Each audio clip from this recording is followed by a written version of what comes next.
Welcome to Season 1, Episode 5 of Unmasking Life. I'm your host, The Wit, and today we're going to ask a question that is avoided by the many, but is confronted by the few.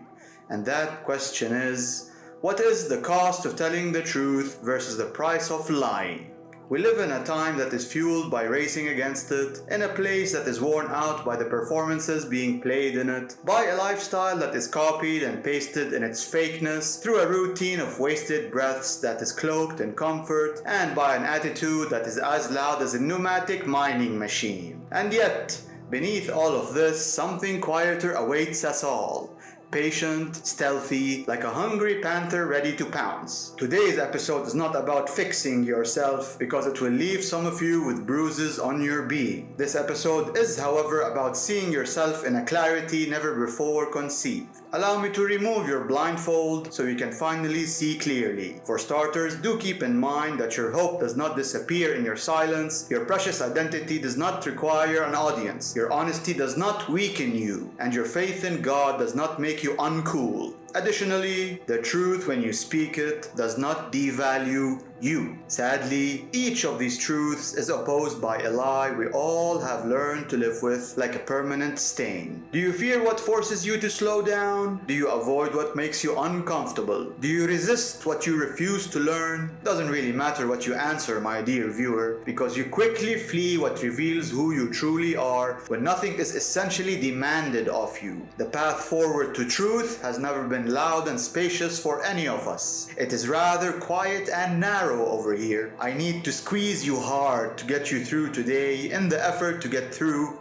to you. Here's the natural order of things. When you stop running, you begin to hear the truth and see the lies. When you stop pretending, you start to grow from within into your true self. When you stop negotiating your worth, you will live untethered and as light as a feather. All of this isn't a surrender to your weaknesses. This is a new discovery of your correct alignment with reality. I want you to ask yourself, what am I avoiding? What am I protecting? And what would happen to me if I let go? What is the price tag of my lies? You do not need to answer right now, because all you need to do is stop lying and start telling the truth. Let the truth break you free from the chains of confinement when you slip and tell lies. Truthfulness protects your soul and safeguards your heart. Lies left unchecked rot you from the inside out. Telling the truth is the magic pill that I want you to swallow today to cure you from this compulsion of freely giving permission to the lies that leak from your unclean tongue to crush and ruin reliability,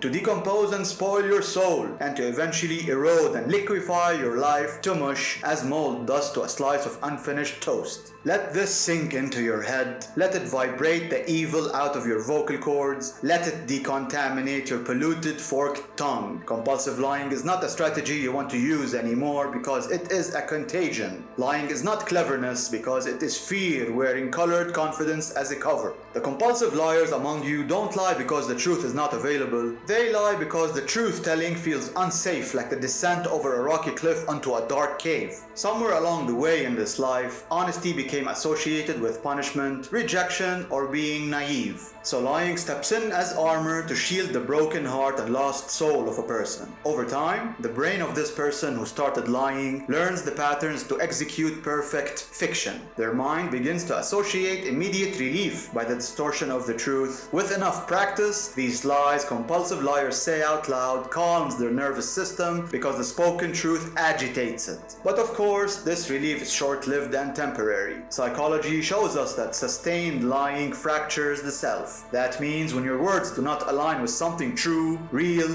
actually exists or happened, your mind must work overtime to maintain the coherence of your stories. Memory becomes selective, anxiety becomes chronic, identity becomes performative, lying itself becomes a substandard art. You are no longer living, you are truly dying by managing these impressions like a director of a documentary with 12 heads and 24 arms. Every interaction you have with the world becomes a calculation. Every relationship you are in becomes conditional, variable, and almost like a game of fill in the blanks. You will not be truly known by others because you are being puppeteered by the suspended strings of your lies. And then slowly, quietly, and painfully, the trust you wish to receive withers. Not just from others, but from yourself. Because when you lie long enough, you stop knowing where your true self ends and the fake performance begins. You will forget what you actually thought, you won't recall how you felt, and you will draw blanks when thinking about what you truly believe in. You begin reacting instead of choosing. You speak to survive the moment. You leap from here to there to land over a layer of grease that oozes out on the floor from your lies. This, my dear viewer, is not a good blueprint to build a good life. Lying is the road to a derby of destruction. What is the price of lying? Well, you will gradually lose friendships. People pick up on your inconsistencies before they can name them. They sense the evasiveness in your answers, and they notice the shifting rifts in your stories. Your friends will then stop confiding in you, they will stop relying on you, and eventually they will stop calling you. Without confrontation or any farewell ceremony, they will stop acknowledging your existence and will dispose of their memories of you. The intimacy of lost friendships will be gone forever because real closeness cannot survive distortion. To be close to someone requires to be seen clearly, but liars are see-through and will end up alone like a dry coconut, hanging on a single palm tree, stranded on a small deserted island, lost over a vast ocean, punished on a gargantuan watery planet. Now we move to understand the cost of telling the truth. The truth is expensive up front, we can all agree, because its currency is comfort, approvals, and severances. Right out of the gate,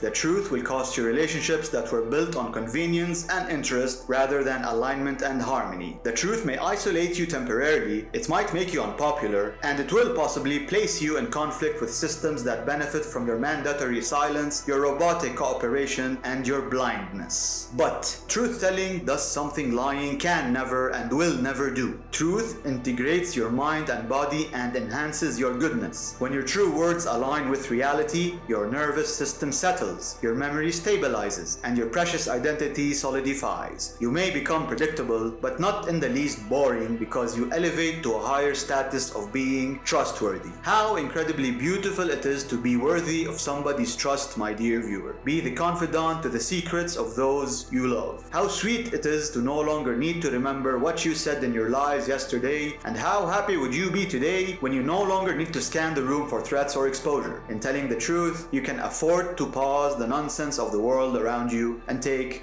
a break. You can most definitely afford to just say, I don't know. Oddly enough, this is where strength appears, because truth tellers are not fearless, they are simply level. They accept the cost of telling the truth because the alternative is internal collapse and external neglect. Truth tellers understand that losing the approval of other people is very survivable, but losing oneself to lying is not. Recent history has painfully shown us and the world what compulsive lying can do at scale. One of the worst examples occurred in northern Ukraine on April 26th of 1986, near the border with Belarus, in a beautiful town called Pripyat. This is about the Chernobyl nuclear power plant disaster. The catastrophe itself was not only technical, it was also psychological in the pushy culture of denial, false reporting, and image preservation approach that delayed the urgent evacuation, silenced the honest experts, and invited the loss of an unknown total number of lives. This lie was maintained for appearances, and the high price was paid in bloody deaths by extreme radiation exposure, followed by the displacement and uprooting of families from their homes and hometown. The Chernobyl disaster was not just an explosion, it was an implosion that swelled with the insistence on lying, kicking the truth down the road, and pretending nothing had happened. But history also shows us the opposite. There are moments where the truth was spoken at unbearable cost and pursued relentlessly until it reshaped humanity for the better. One such moment back in 1633 was the fiery fight to acknowledge that Earth was not the center of our universe, but part of it like a puzzle. The truth was publicly defended by Galileo, despite his imprisonment, his condemnation, and his forfeit of freedom when putting forward his heliocentric, sun-centered model. This truth did not save him his comfort, but it nonetheless expanded the human understanding of the universe via astronomy forever. This poor, versatile Italian polymath bore the cost by himself on a personal level. The gain, however, was a worldly collective, because science, navigation, and our relationship with reality itself were all permanently transformed thanks to him. Here are my practical takeaways for today's topic. Lies offer immediate shelter, instant popularity, but long-term ruin both internally and externally. Truth demands courage right now and repays you later with freeing clarity, coherence, and the confidence to say, I honestly don't know. The cost and price shared by both truth-telling and lying remains, however, the severance of all the unworthy relationships in your life, like a sieve for separation. Is there somebody in your life who is a compulsive liar, who lacks truth-telling skills? You know what to do. We can both give them a chance to do better by turning that volume knob down and tweaking their settings from lying to telling the truth. My dear viewer, I want you to do the right thing here. Trust in telling the truth because all of us can do much better together. You are all awesome. You are all good. And there is enough room in here for all of you. I'm your host, The Wit, and Godspeed.